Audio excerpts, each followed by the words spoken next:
Hi, I'm Melissa, a 37-year-old real estate agent in suburban Chicago. And let me tell you, life has a way of throwing curveballs when you least expect it. Like, what do you do when your husband's estranged daughter suddenly shows up, claiming half of your house? 7 years ago, I met Tom at a client appreciation event. He was charming, successful, and refreshingly honest about his past. He was a divorced dad raising his son Jason alone after his ex-wife, Anna, walked out. We clicked immediately, and within a year, we were married. "You've brought so much light back into our lives," Tom told me one evening as we painted what would become Jason's gaming room in our new house.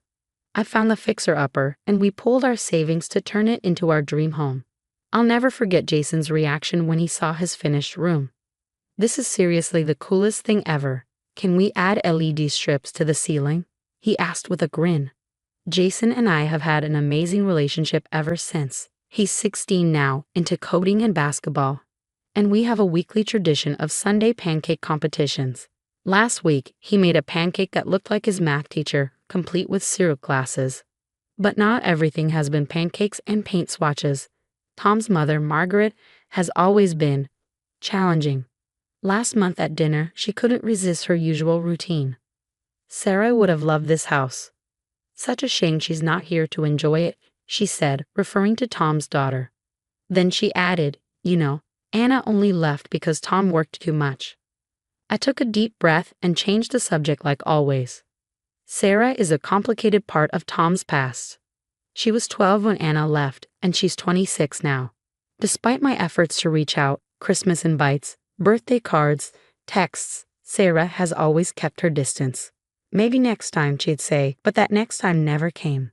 Thank goodness for my support system. Yesterday, over coffee on our shared patio, I vented to my neighbor Claire. "You've done everything you can, Melissa. Some people just don't want to be reached," she said.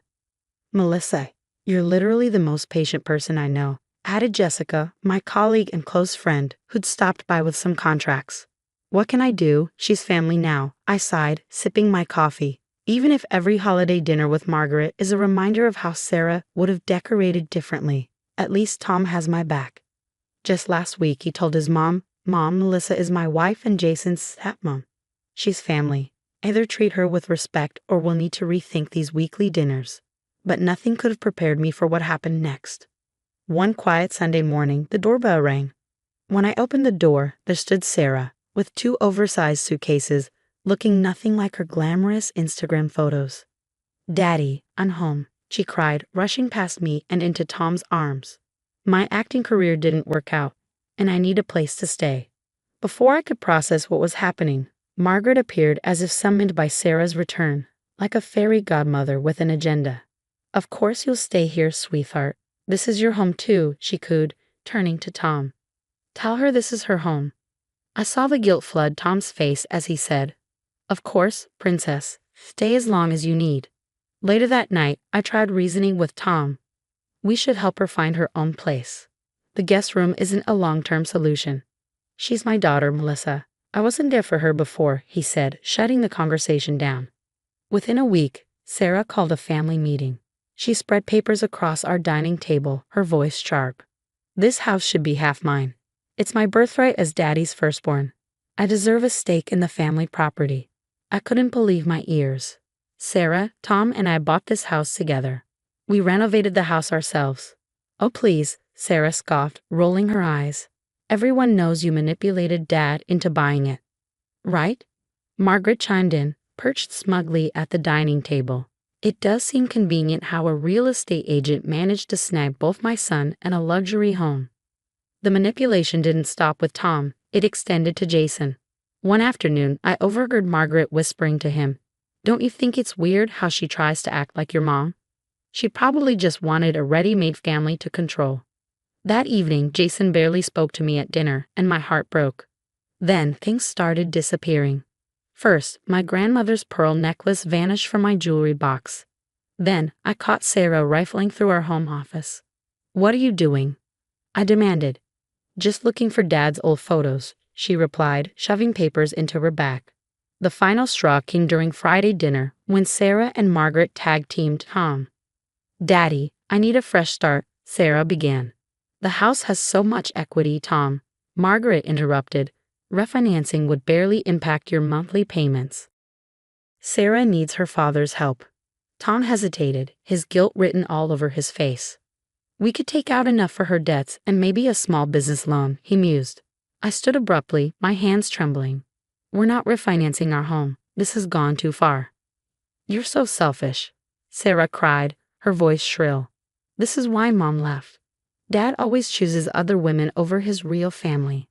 I watched Tom crumble under the weight of her words, but something in me snapped. This wasn't just about a house anymore. It was about saving my family from being torn apart by manipulation and lies. When my diamond earrings disappeared, I decided enough was enough. With Claire's help, I discreetly installed tiny cameras throughout the common areas. Then came the email that changed everything.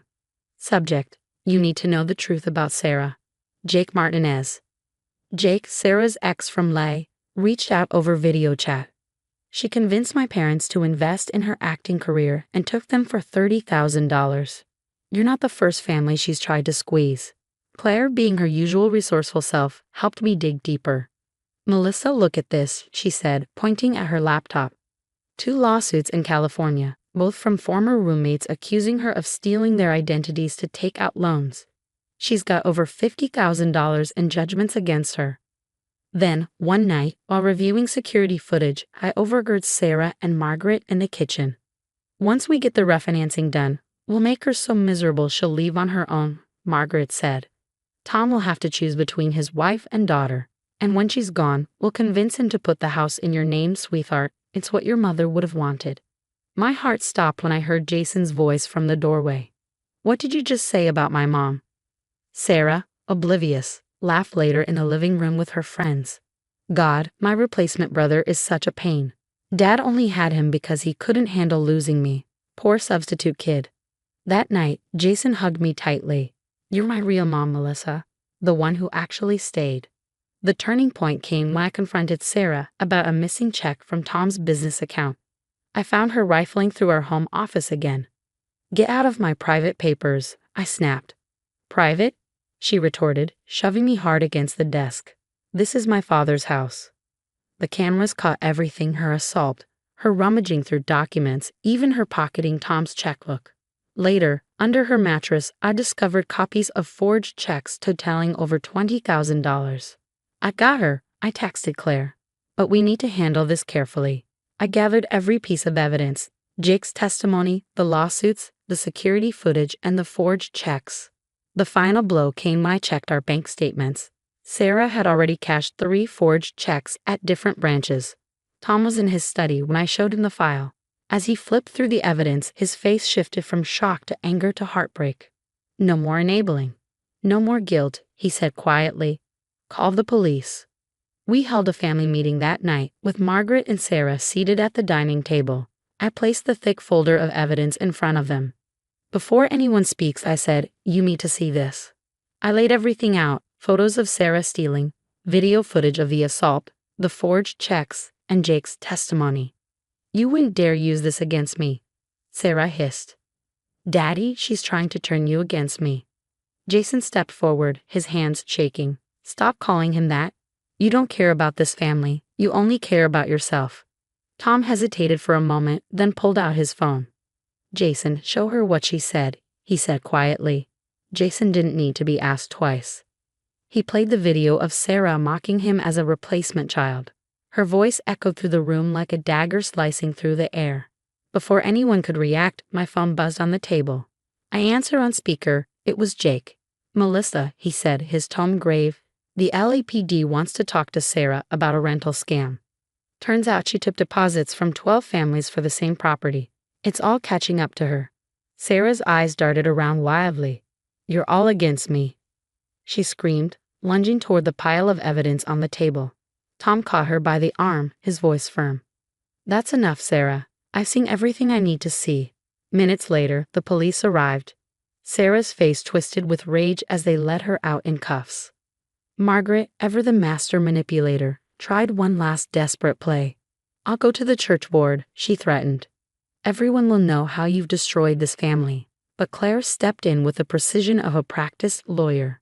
Funny you should mention the church, Margaret, she said, her voice cutting through the room like steel. Their annual audit found some interesting transfers from the charity fund to Sarah's accounts. Care to explain? Margaret's perfect facade crumbled in an instant. I was helping a family member in need. By stealing from homeless shelters, Claire shot back, unimpressed. Tom's voice turned ice cold. Both of you. Get out of my house. Now. In the weeks that followed, the fallout was swift and unforgiving. Sarah faced charges in 2 states, with no chance of probation this time.